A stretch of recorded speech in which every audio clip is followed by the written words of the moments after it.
Good afternoon, day after Thanksgiving. I hope y'all are full. I am. I am. Did you see it? Cornbread dressing coming out right there. And deviled eggs coming out right there. Well, I just got through feeding chickens and they enjoying Thanksgiving out there. And especially since they eat a turkey. Uh, we'll talk to you a little bit about Christmas. Because we're coming into that season now. We just got through with the thankful. This is kind of part of it. It's the thankful season. Now we're going to get into the greedy part of the season where everybody wants, gives. And look, I ain't saying there's nothing wrong with buying nice gifts. I ain't saying there's nothing wrong with giving a card.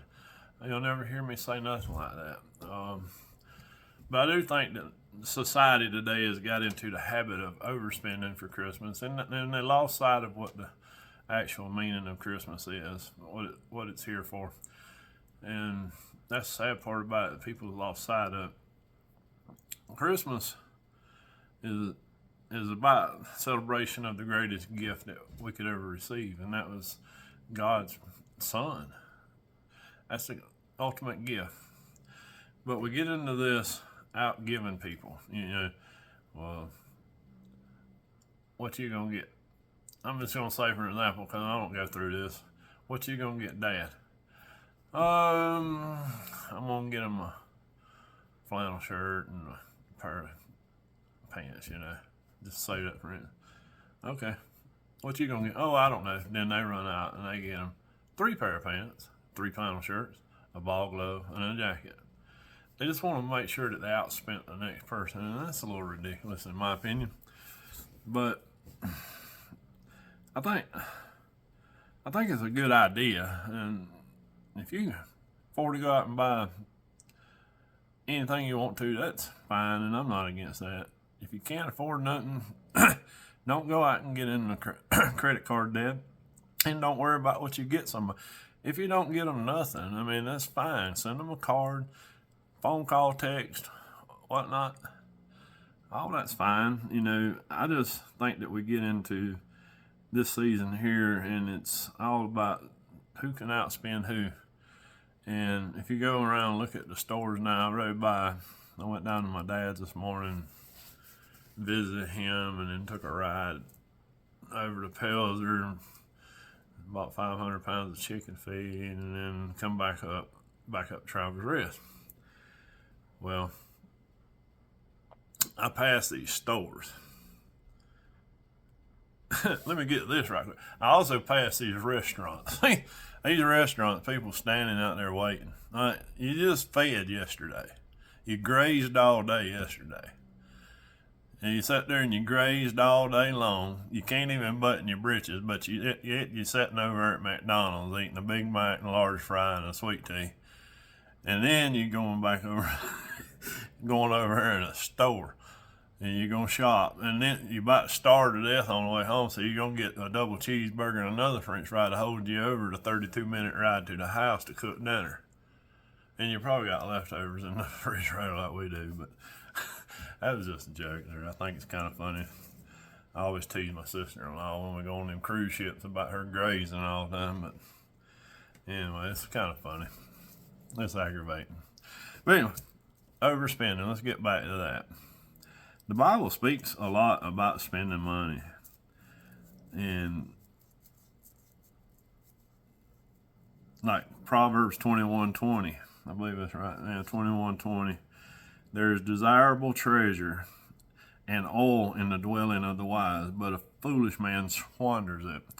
That, hold on to your money. Foolish man squanders it, just blows it. Yes, saving money for tomorrow is not greed. So let's not get somebody call me out on that, because you need money, because you never know when refrigerator, lawnmower, transmission. There's nothing wrong with saving money. There's a big difference between saving money and greed. Now, greed is a whole other subject. I won't even get into that. But let's not forget what the real reason is for this season. This is Christmas. I mean, have you ever thought about why we give gifts at Christmas? We've almost lost the sight of the real reason. Every gift we give should remind us of the greatest gift of all, the gift of God's own Son for our salvation. 2 Corinthians 9:15. Thanks be to the God for his indescribable gift. We can't outgive God. You might can outgive your brother.